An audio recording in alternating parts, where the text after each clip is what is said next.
Hi, everybody. Happy pre-Passover. It's Friday, March 26th, and this is the True Community Gathering. For those of you who don't know us, we've been doing this since April 17th.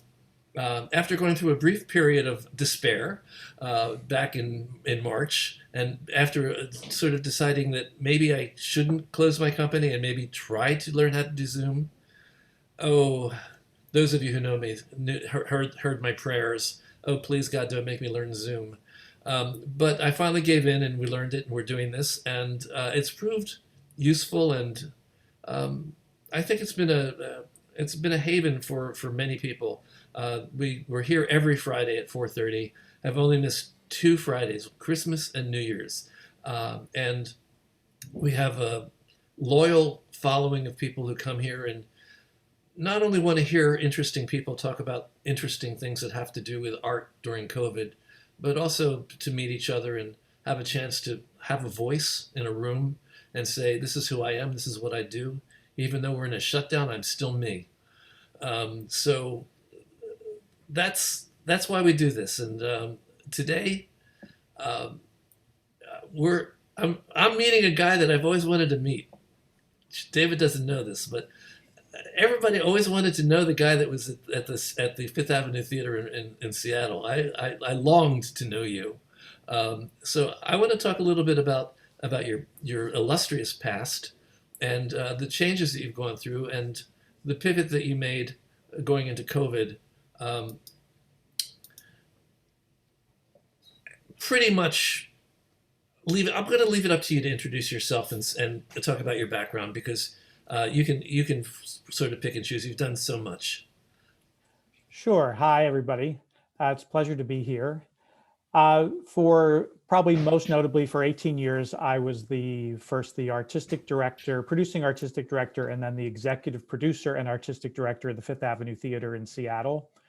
And prior to that, I spent another 20 years as a professional director and writer, living in New York for most of that time, ran a small theater in upstate New York for a few years, was in the BMI workshop, worked regional theater all over the country as a director and a choreographer, and came to Seattle in 2000 for that job, to take the job at the Fifth Avenue, which was, without a doubt the the job of my lifetime.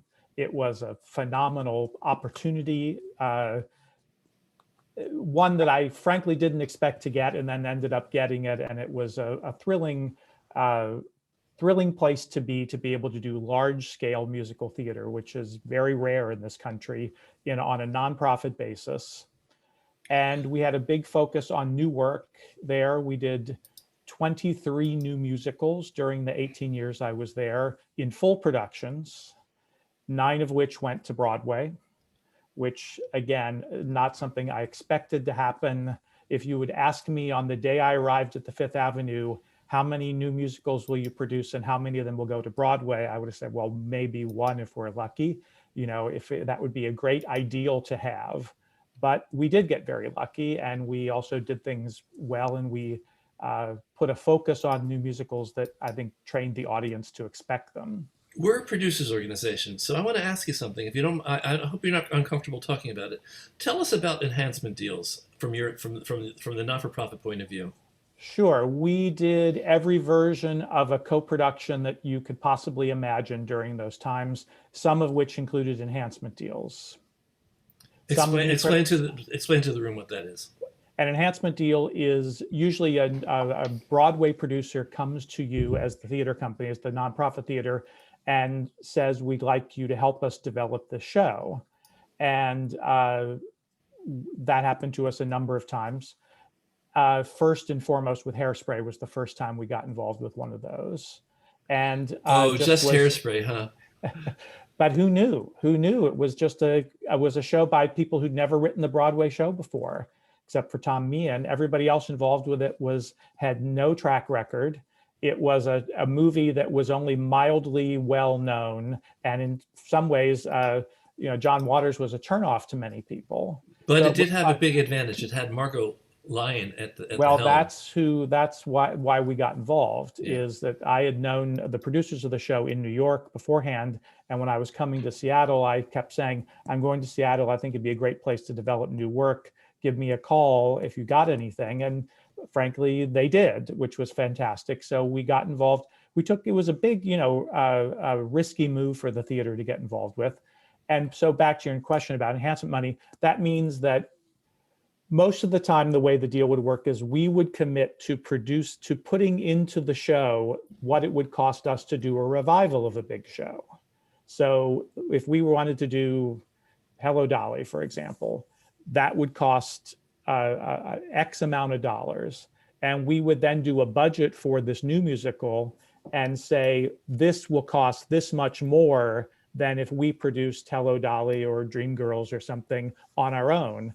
That's the money we're going to need from the enhancement producer in order to do the show, because we can't go beyond the budget of a new show, especially the budget of a revival show, especially because we would anticipate the ticket sales would be less than they would be for Dreamgirls or Hello Dolly.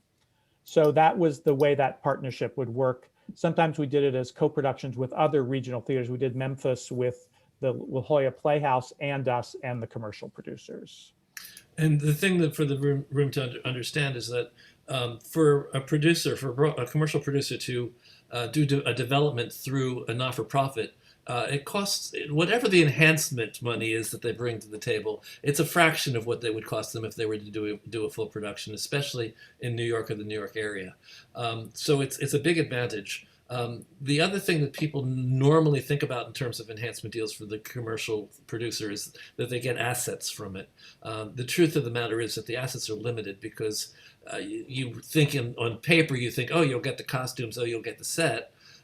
But the idea that the costumes are going to fit a new cast or the set is going to fit into the theater space that you're using in New York is usually remote. However, they do get That's absolutely right. You get music arrangements. The arrangements are a big asset that people get from doing enhancement deals, and just the opportunity to see the show up in its feet and to know where it needs development, know what's working and what needs work.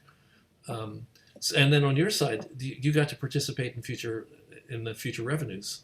We did. We had basically every regional theater has the same set of lawyers, and the same set of lawyers negotiate the same deals with the commercial producers. And often, most of the time, the shows don't move on. But when they do, the participation, I always say we have a very tiny piece of the pie, but if the pie got big enough, like it did with Hairspray or Aladdin, for example, then it's significant income to the theater. Can you just name the nine? You said 9 shows that you did that were enhancements with 9 shows that went to Broadway. They went to Broadway, yeah. We did more shows that were enhancement deals that never went to Broadway. Yeah. Some of which have been produced, have had long track records and get produced all the time. But they're the ones that went to Broadway. I'm not sure I can name them all, but it was Hairspray, Memphis, Aladdin. I get stuck. Christmas Story. How about Come From Away? Was that part? We did the workshop of Come From Away, okay. But the production itself was done at the Seattle Rep because they wanted a smaller venue for it. So the Seattle Rep and the La Jolla Playhouse did Come From Away. We did the development work. I knew you were involved in it. Yeah. What else am I forgetting? I said. Catch Me If You Can. Catch Me If You Can. Oh yes, How Loftig. Wedding Singer we did. Dan Markley. Scandalous we did, which was when it was at our theater was called Saving Amy. And there's another. I know there's a couple more. So let's actually use that as a segue into the other David Armstrong, the director.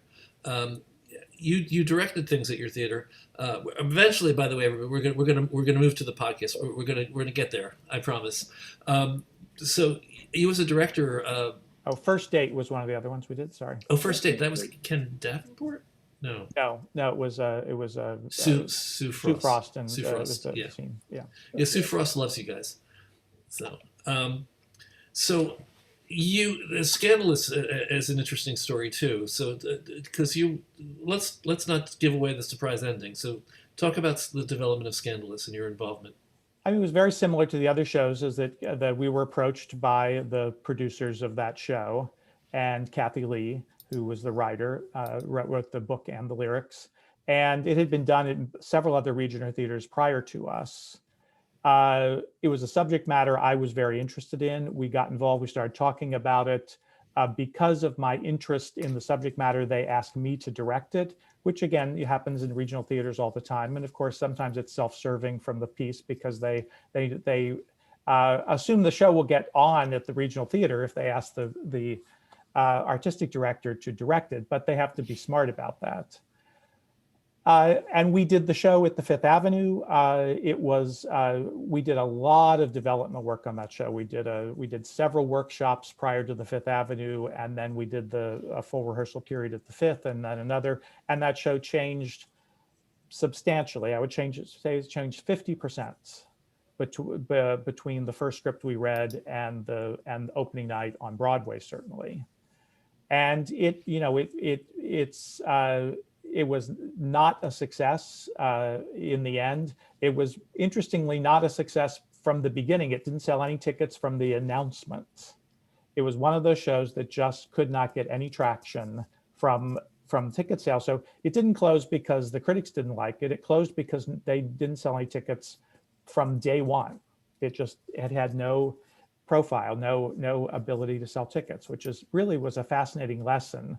I could tell just as we were going along, before we even opened, before we started the first preview in New York, that the show was not going to run because they were so far behind in ticket sales, based on nothing, just based on the title and the name and the idea of it, or the lack of idea that people had about it. I want to actually bring something else in about the enhancement deal, because we're an educational organization. The thing that people need to understand, when a commercial producer is bringing a product to a not-for-profit with an enhancement deal or any deal, he is giving over the reins to the theater.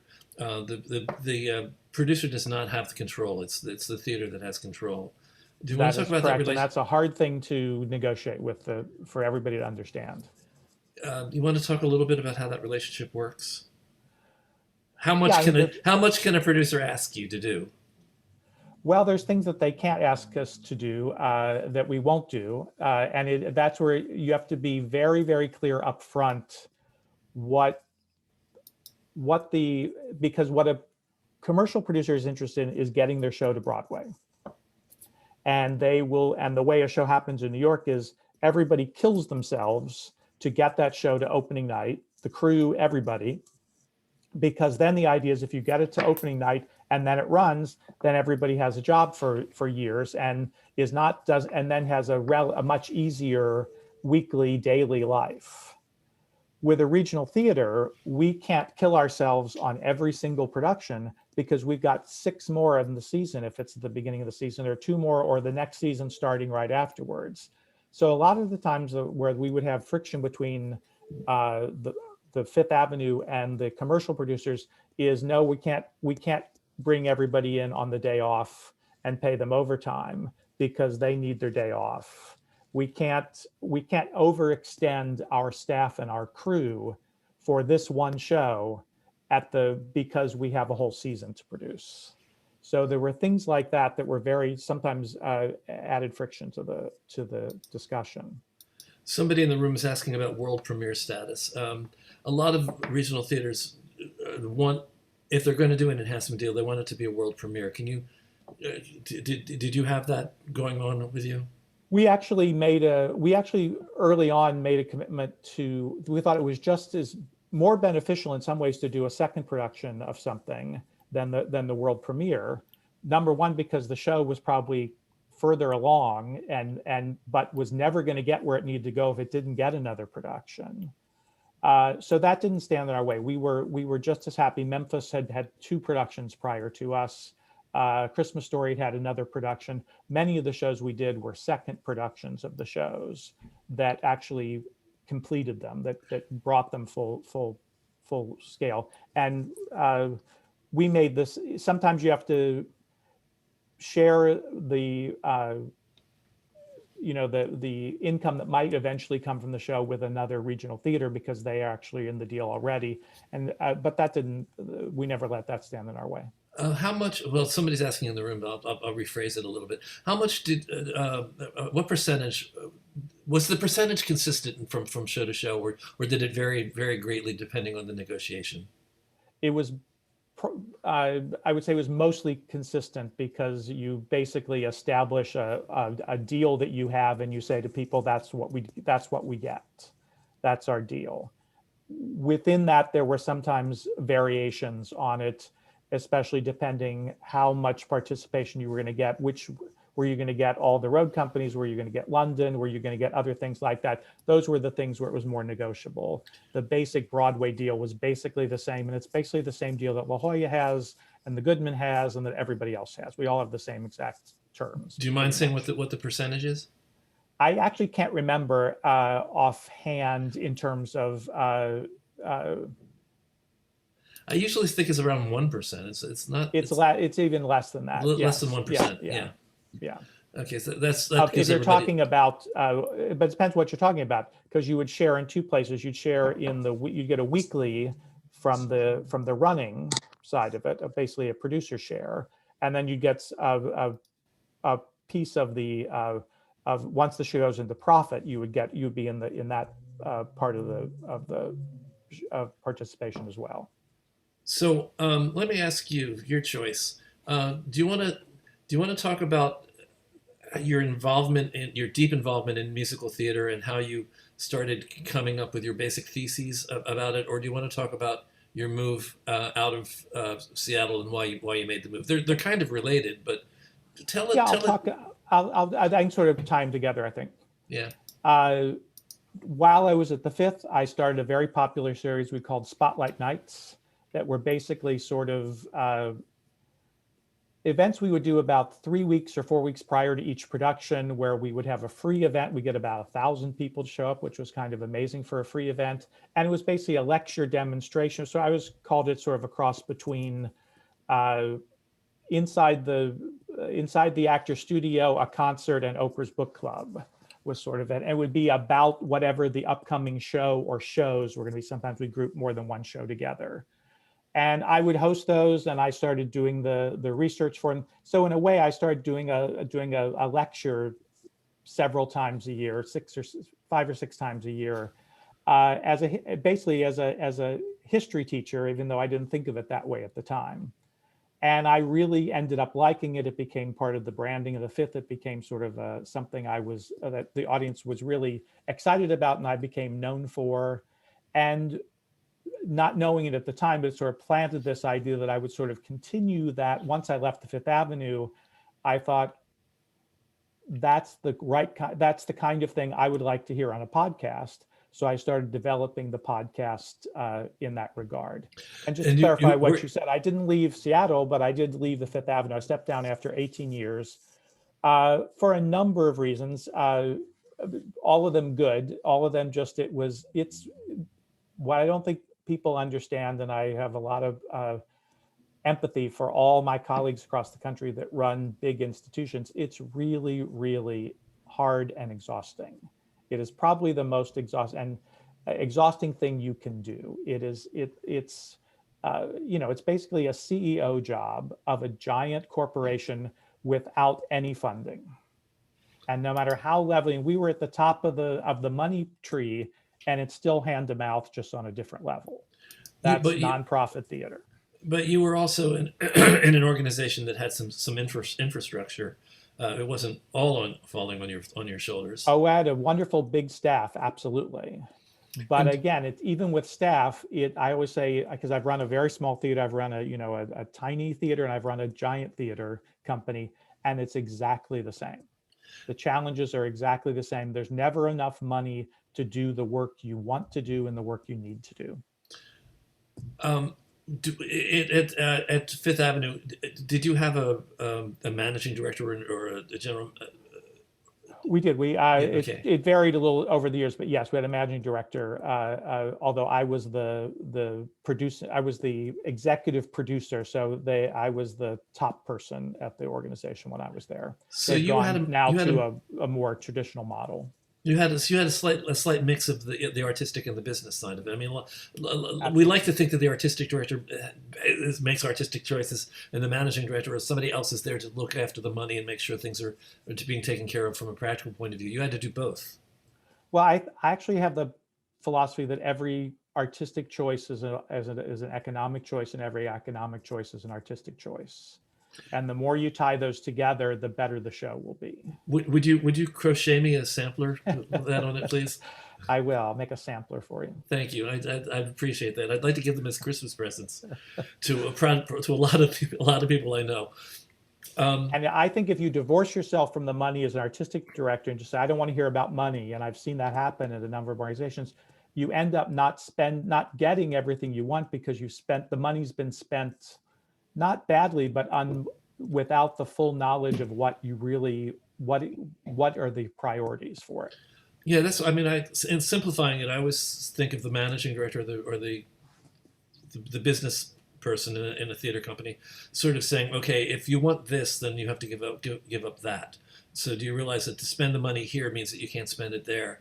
And a lot of times, people want it to be both, and they just don't realize that reality is reality.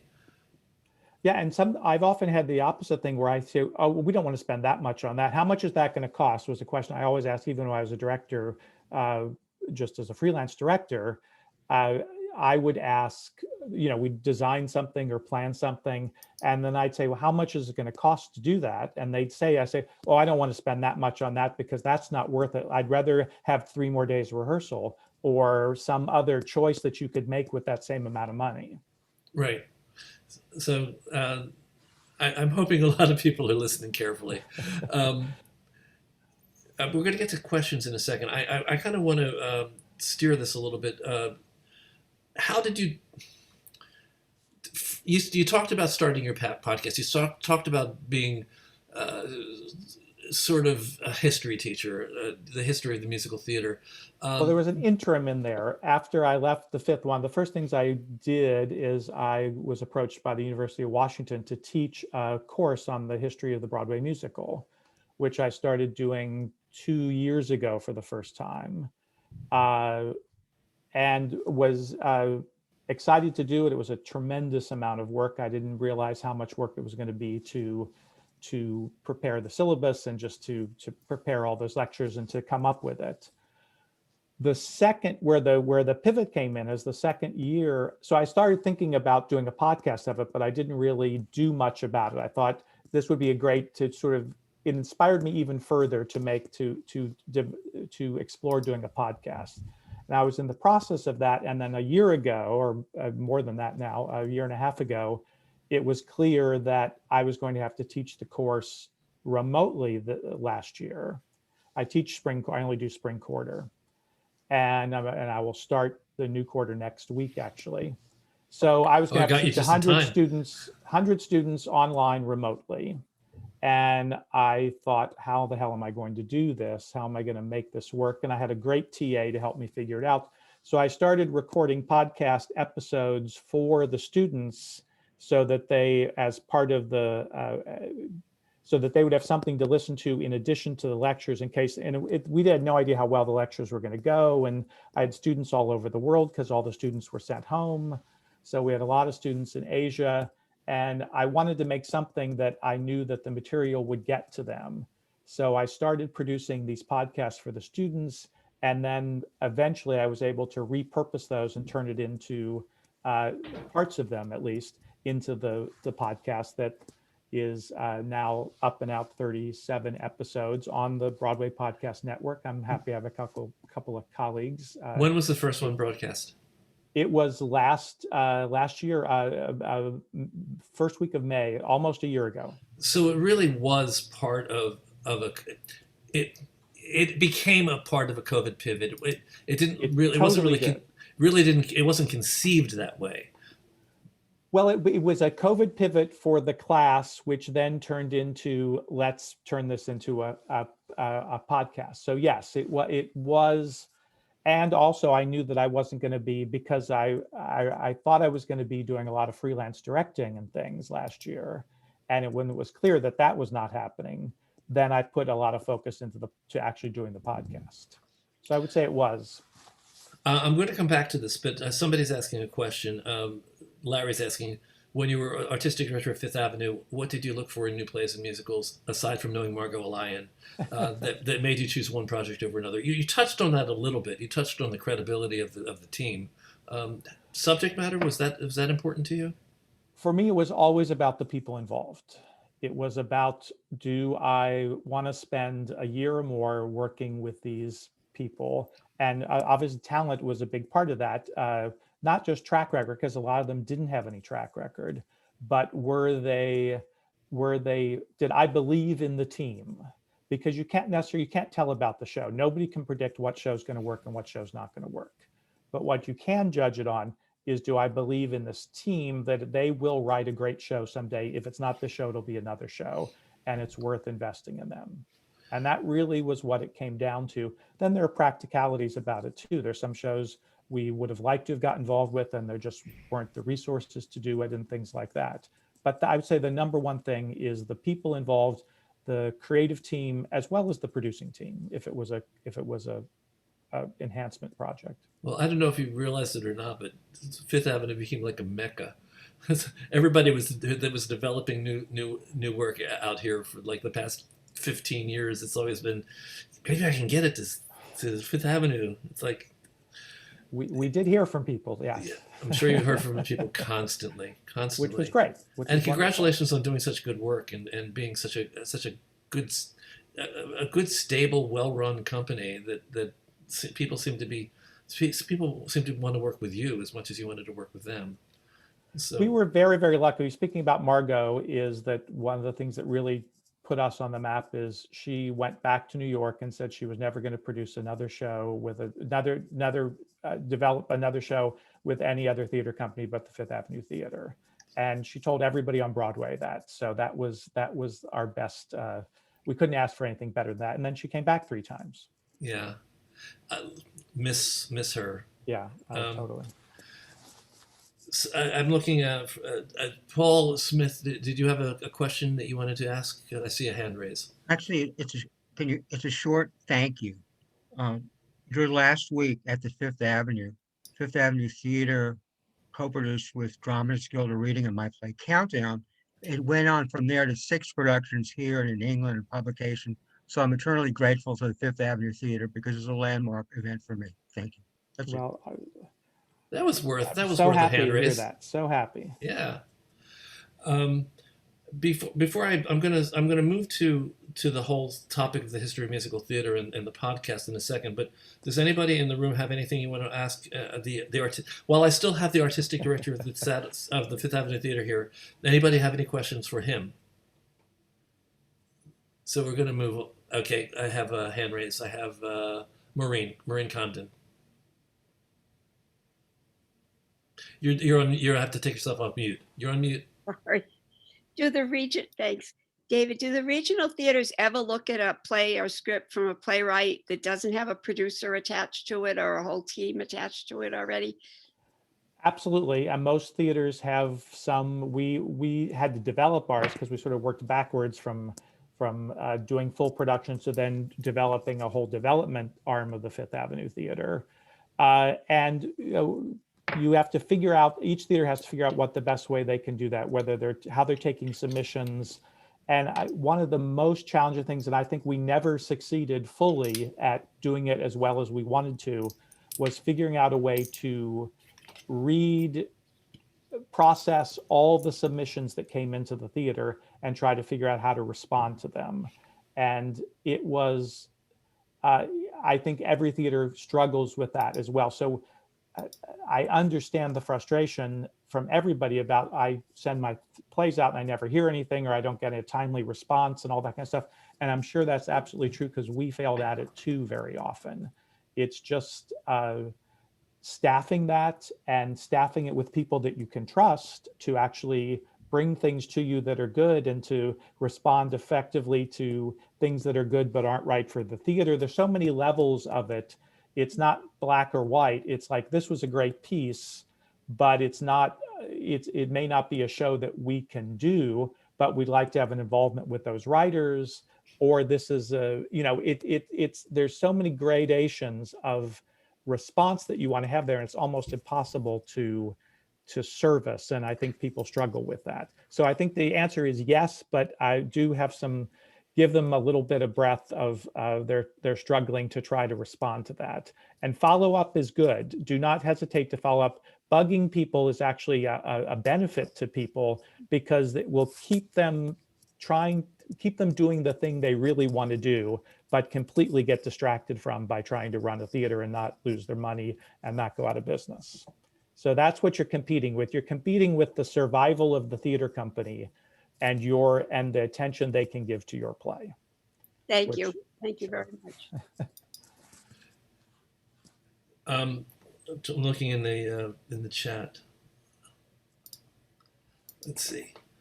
Well, I know that Mary Miko from Goodspeed is like nodding her head wildly, and when you talk about how difficult it is to run. She probably wants to chime in on that. Yeah. Yeah, I mean, Mary, if you want to make any comments, we'd love to have you come in and speak, or not. Let's see.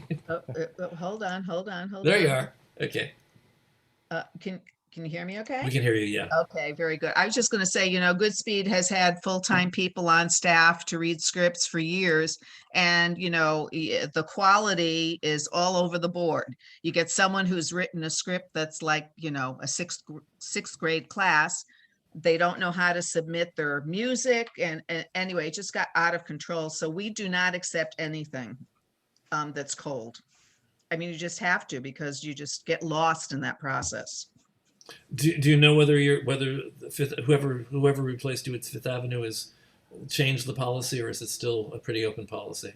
I'm sure they have changed the policy, but I don't actually know what the rules are at this point. Yeah.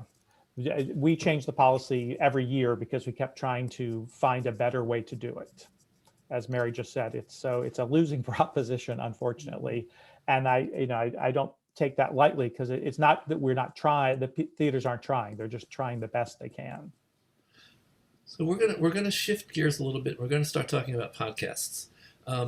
First of all, can you tell us what a podcast is?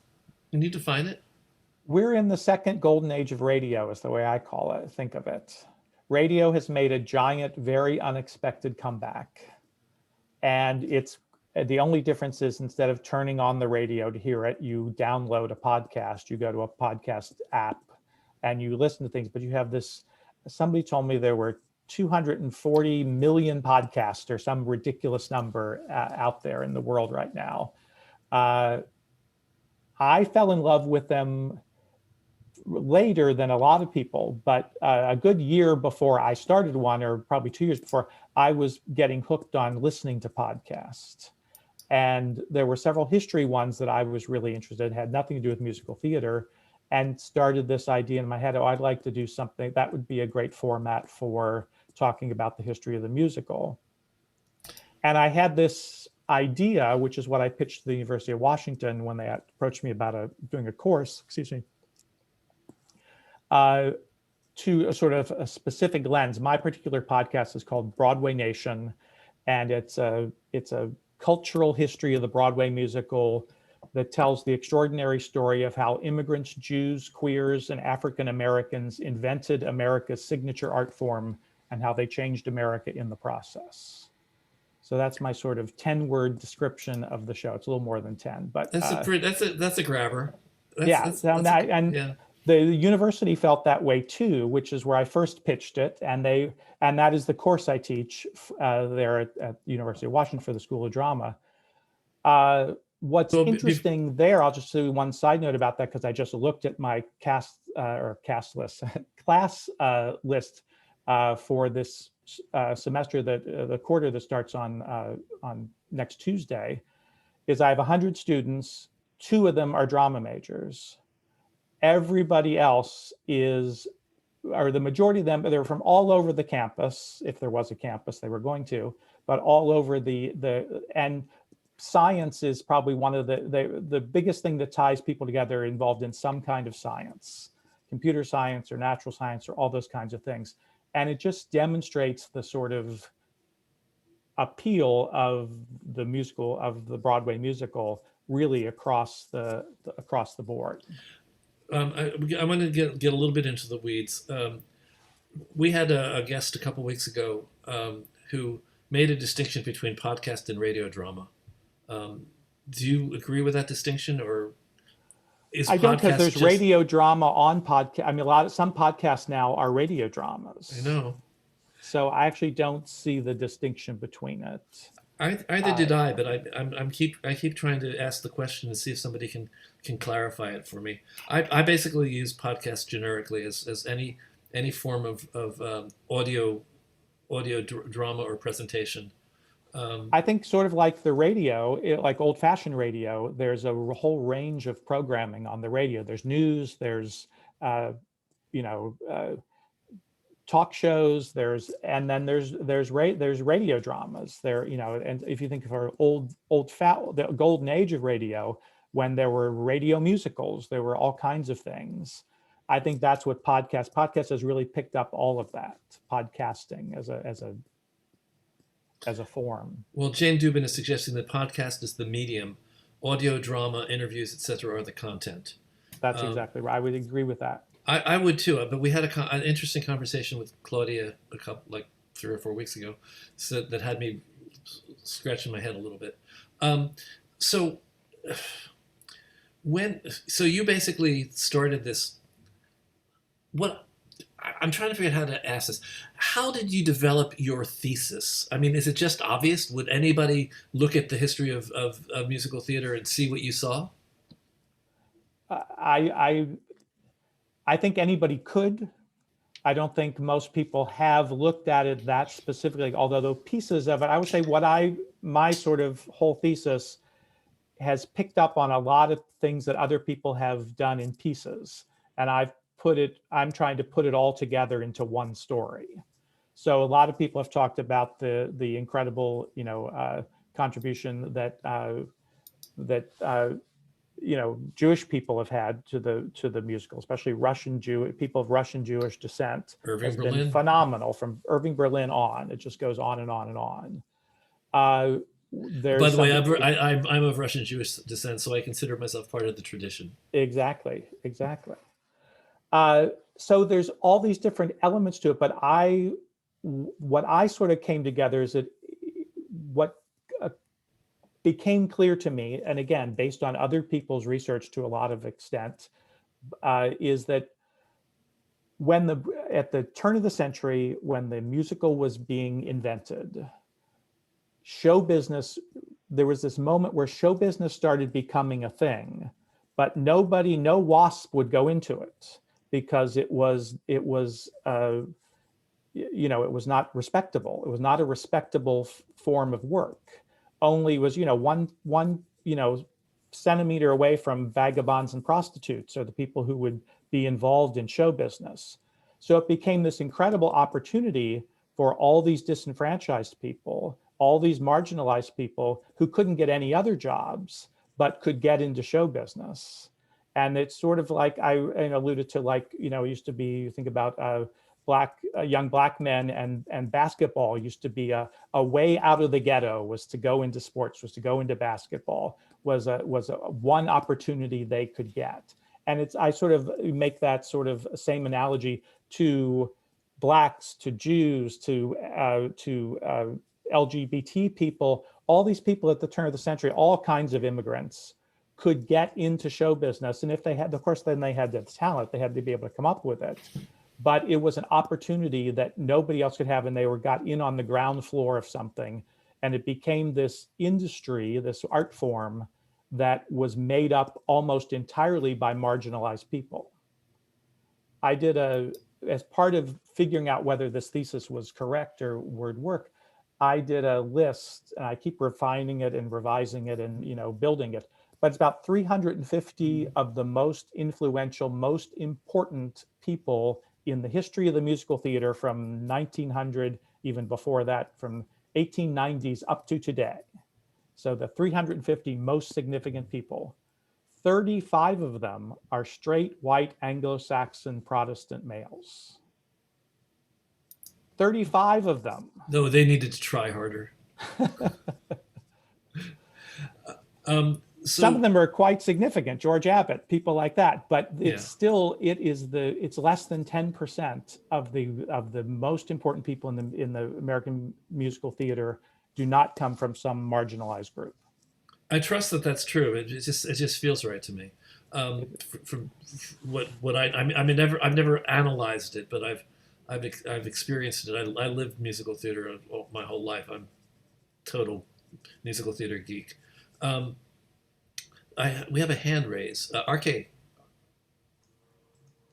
Green. Yeah. Hey. Hi. Hey, David. Hey there. I was on a call with Theater Forward, on which I'm on the board with them, and it was with regional theaters, and I was challenging them because they were a lot of theaters are now focused on bringing in more diverse audiences and expanding their horizons, from theater. And I was challenging them to think in terms of the people that were involved in creating theater, just like you said, are really from, the other side of the tracks, so to speak. And that there's always been an entry for people of color, different ethnicities to actually get into the industry and find a creative and productive activity.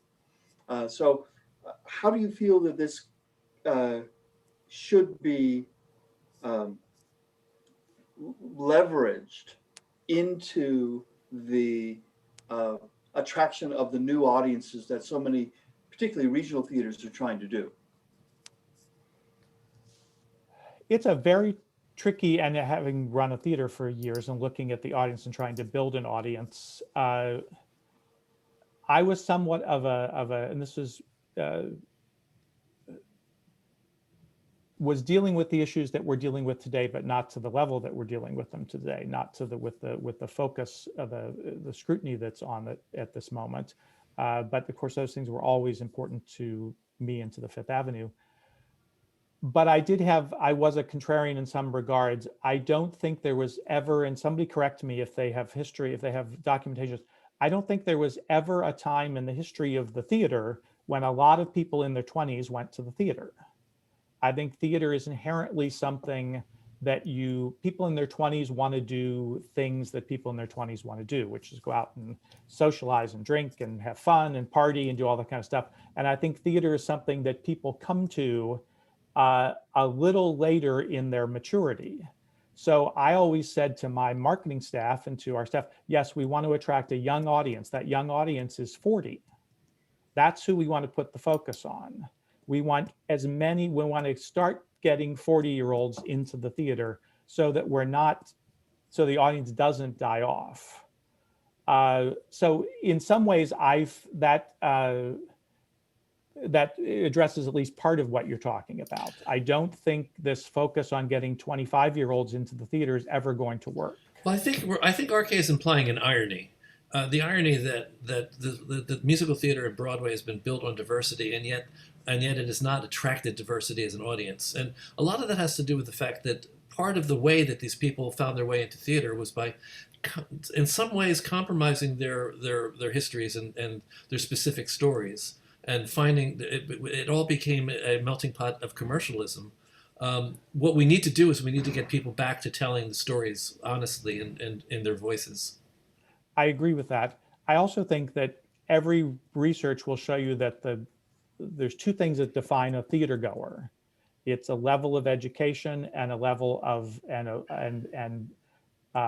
and being able to afford to do it. So those are all the demographics across the country will show you that same thing.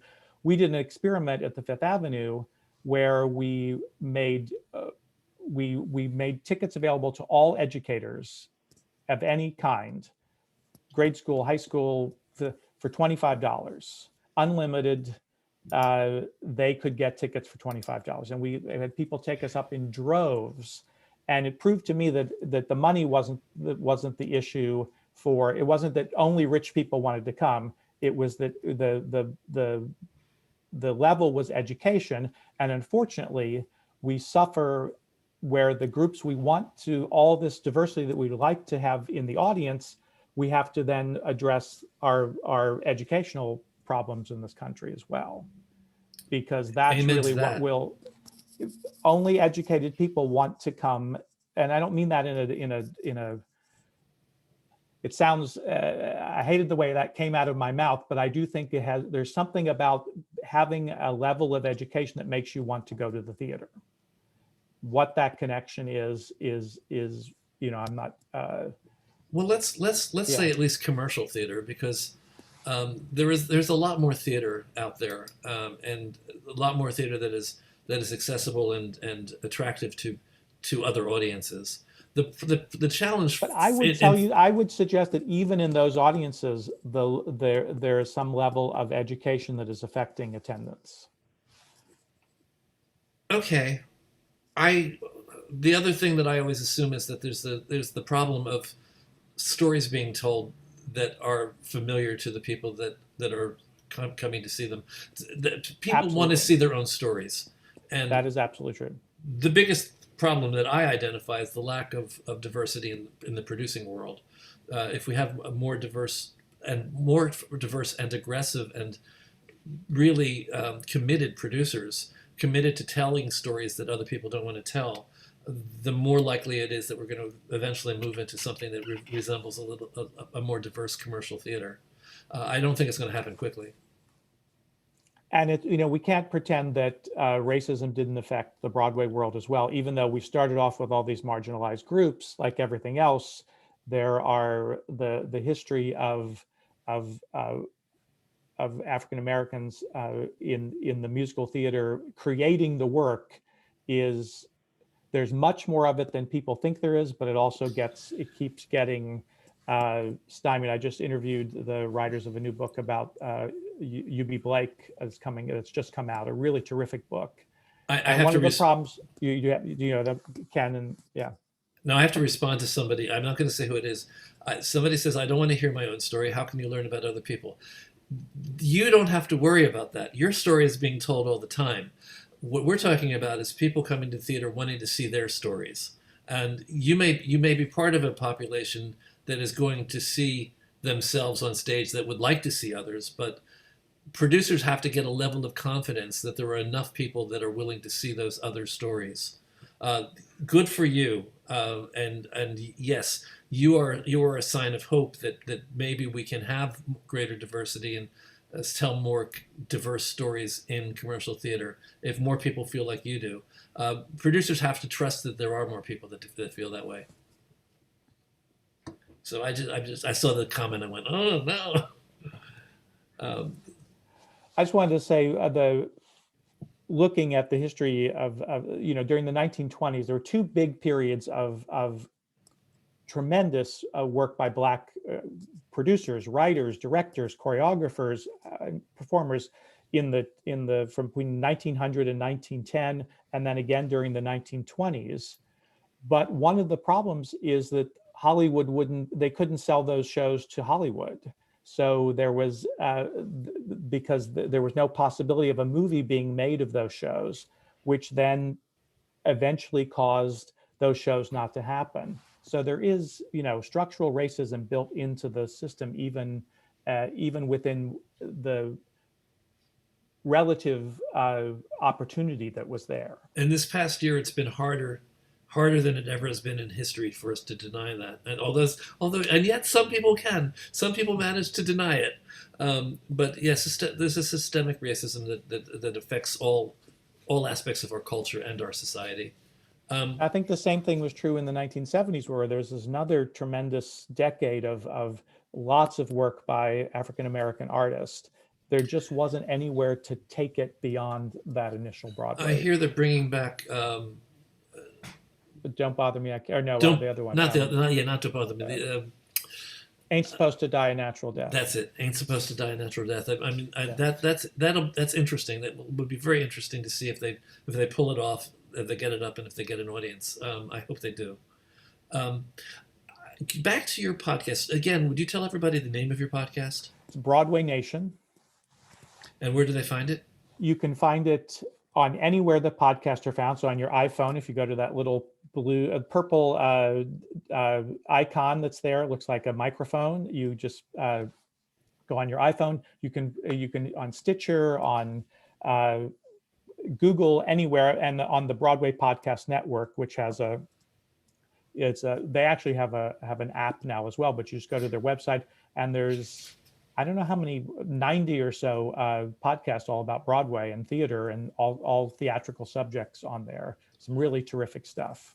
So about your podcast, how did you come up with 37 podcasts about this topic, and how many more do you have planned? Well, I did season 1, which basically I got through the history of the Broadway musical, at least as an overview, in those 37 episodes. So I went from the dawn of the turn of the century, from George M. Cohan and prior to him as well, up to today in the 37 episodes in a general manner.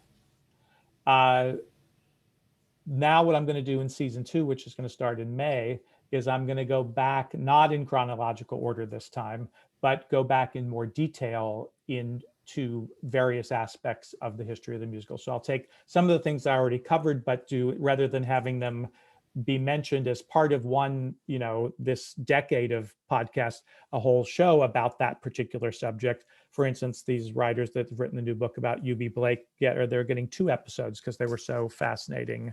I'll be doing more interviews this year, with much more of me coming from my voice last year. There'll be still continuing some of that, but in the new season, there'll be a lot more interviews as well. This may be a difficult question, but with all of your research and all of your knowledge about the history of Broadway musicals, what do you think some of the most important takeaways are for people that are writing musicals today? What can they learn from all this that would be useful for them now? The musical theater, and I also teach at lecture once a year with the writing program at NYU, the musical theater writing program. And I talk about story structure is what I usually go there to talk about. But one of the things that's occurred to me is that the musical, there are 3 main themes to the musical, and they're either about transgressive women who don't do what society wants them to do. And there's dozens of musicals that Hello, follow Dolly. that.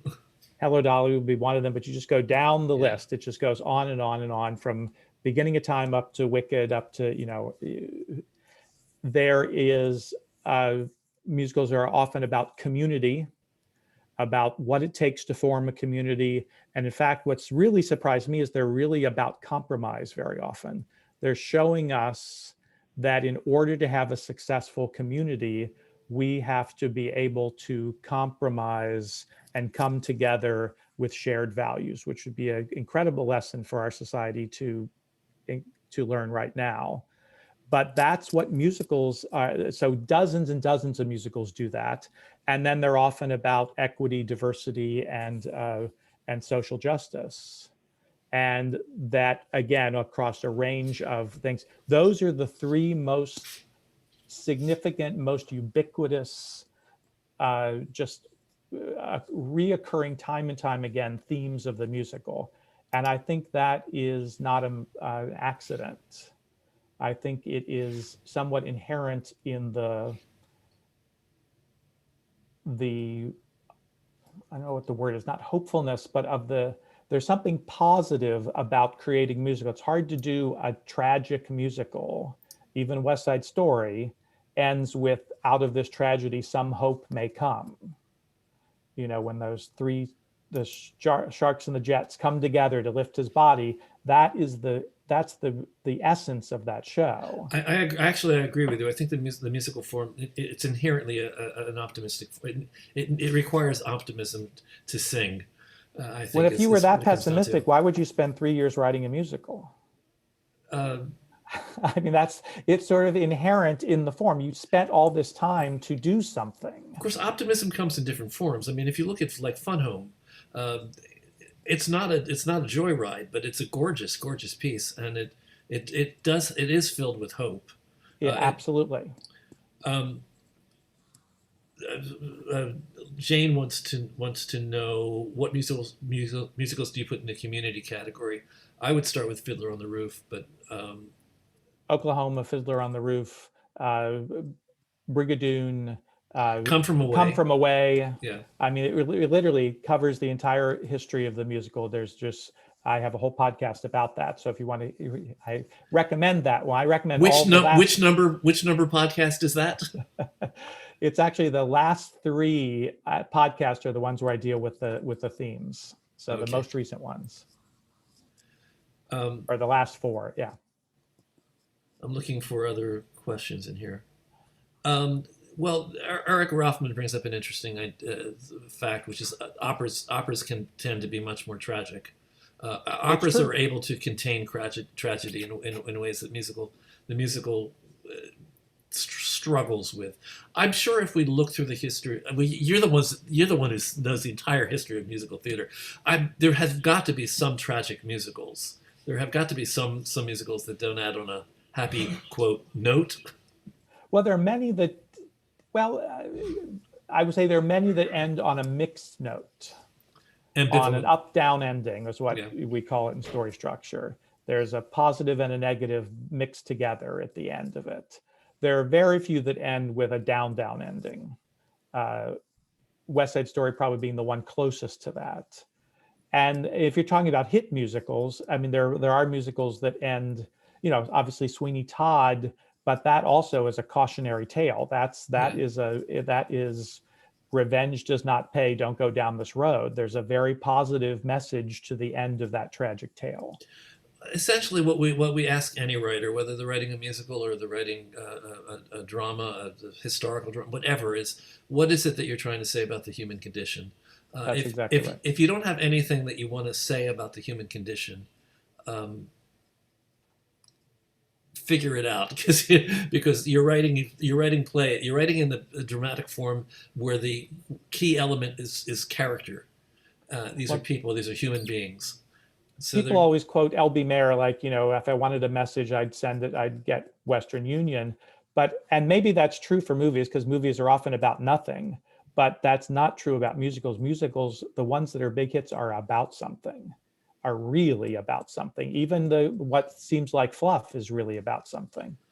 People are quoting different musicals in the chat as examples of maybe not such hopeful musicals, but I'm not sure I agree with some of them. Miss Saigon is based on an opera, so we talked about the opera's affinity for tragedy. Opera just thrives on. It's a different kind of music also. It's a deeply emotional musical, music, and opera is often about the pain of being human. Musicals can do that too, probably, but they don't do it as often.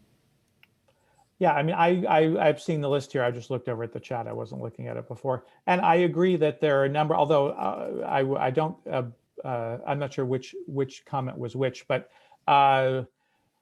Pacific Overtures is such an intellectual piece. It's hard to say. It's not built on emotions. I love Pacific Overtures, but it's not a particularly emotional piece, which is, I think, why it's not a musical that will be beloved by a large audience. It's La Mancha, I would totally disagree with. La Mancha, he's going to change the world, but his death will change the world. He may end up dying, but the impossible dream will live on to another day. And also, back to Pacific Overtures, it ends on a big upbeat number called Next. Now, it's a very cynical number. It's very ironic and cynical, yeah, and dark in a certain way. But nevertheless, it gives the appearance of ending on an up note.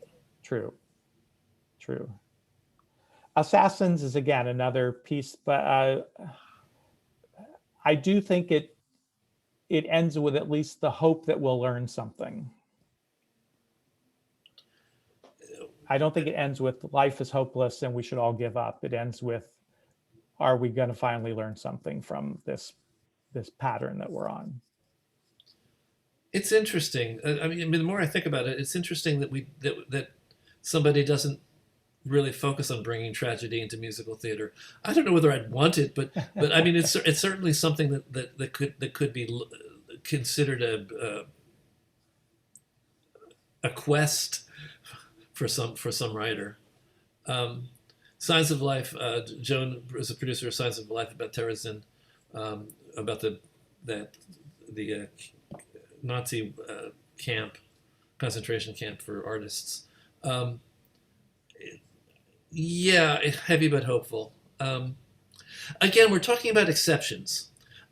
There is a rule, and then there are always going to be exceptions to the rule. So I think in general, I agree with David. I think that the musical theater thrives best with optimism or with some sense of hope. That doesn't mean light or fluffy or lightweight to me in any way, shape, or form. Again, I associate music with being uplifting and hopeful. So maybe that's a personal thing, but that's one of the reasons I write musicals. Any comments from the room? Any hand raises before we wrap up? I think I've covered everything I wanted to cover. Did I cover everything you wanted to cover, David?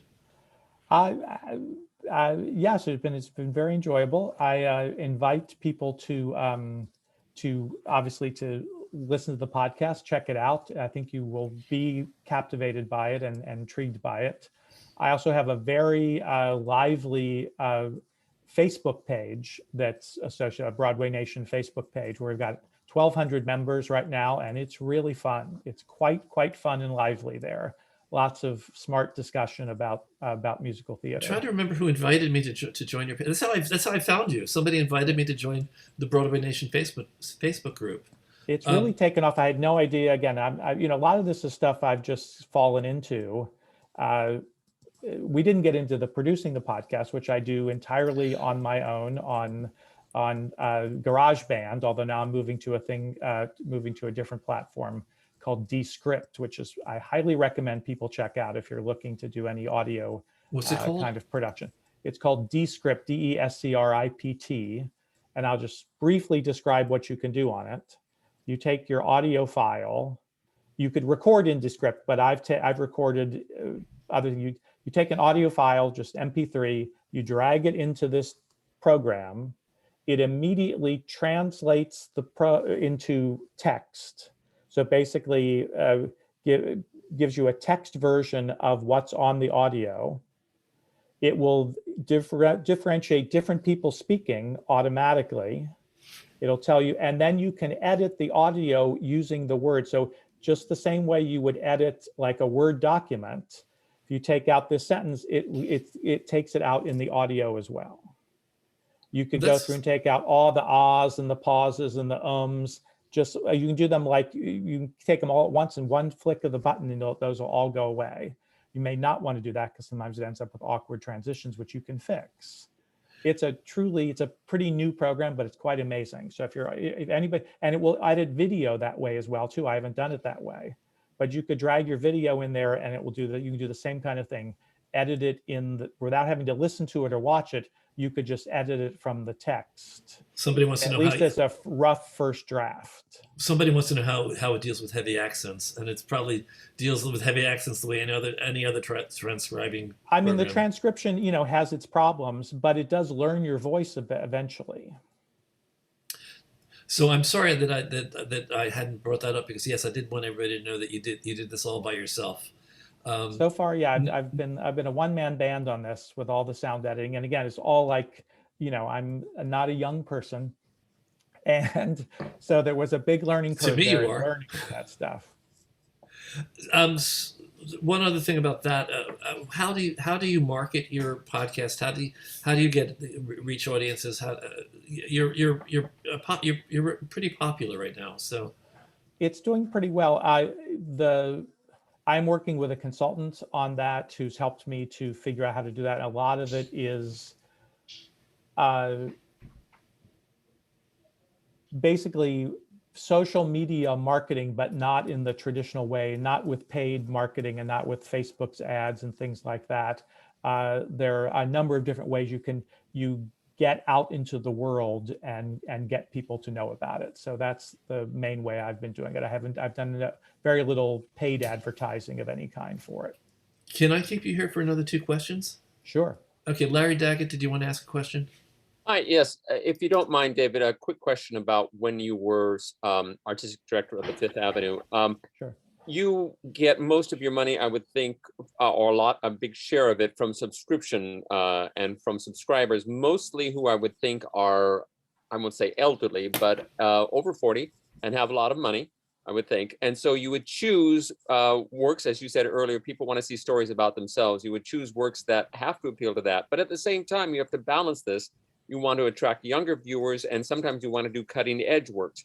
So picking the plays in your season, it seems to me, would be probably the most important choice you make every year. How did you balance this need both to hold on to your subscribers and also to do cutting edge works and to attract people that normally don't come to the theater? Right. I mean, it's a big question, and it was indeed one of the most challenging things to do every year, was to create the season. We had, at the height, we had 30,000 subscribers. So it was a big, broad audience. So I would say that within that audience was everybody you could possibly think of, to at least a certain extent, and especially a wide range. I would say was mostly a middle class audience as opposed to a rich audience, and very often a lower middle class audience as well. In addition to, I don't think of it as, now obviously privileged in many aspects of that, of the way we look at society. What's interesting is that you can't program you have to be a little arrogant, frankly, because if you only program what people say they want, you're only going to give them what they saw last year, because that's what they're going to tell you they've already seen. And then they're going to go like, well, we already saw that kind of thing, which is a problem that I think Hollywood makes all the time, is they're always doing something to try to please what people tell them they want. What they want is to be surprised and engaged and interested. And so to me, it was always more about making sure that we produced whatever we were doing as well and as effectively and as engagingly as possible, because that's actually what would make people come back, as opposed to seeing this show that you think they want to see and it's just sort of a retread of what they had before. So that's why I always say the reason we were successful with new musicals is because we just did them. We made a commitment to doing them every year. And so it wasn't a risk anymore, because the audience just knew they were going to get a new musical every year. And if they subscribed, that was part of the package. And they also knew that it was something that might wind up on Broadway. Well, and that After a helped. while. I mean, I can't say that was where the luck part comes in. After Hairspray, they didn't want to miss the next Hairspray. Now, there wasn't another Hairspray for a few years, another show that was a big hit like that, but it did help that along. I always also, when we did revivals, and of course you have to do revivals because there's not enough new musicals to go around that are ready to be done on that scale. And necessarily the audience doesn't want to go on that journey of a new musical every single time. You've got to approach them like they're new shows. You've got to do something with them that I always thought, when I would talk to a director or a writer, if I was directing it myself, if this script just came to you today and it'd never been produced before, what would you do with it? That's how we should do a new music, or how we should do a revival. Thank you. Yeah, sure. Thank you.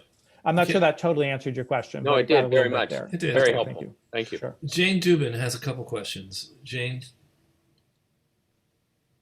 The simple question is if you would be willing to share who your marketing consultant is. And the second question is, have you been able to listen to or hear any musicals that have gone audio that you've found to be successful? Yeah, I'll do the second question first.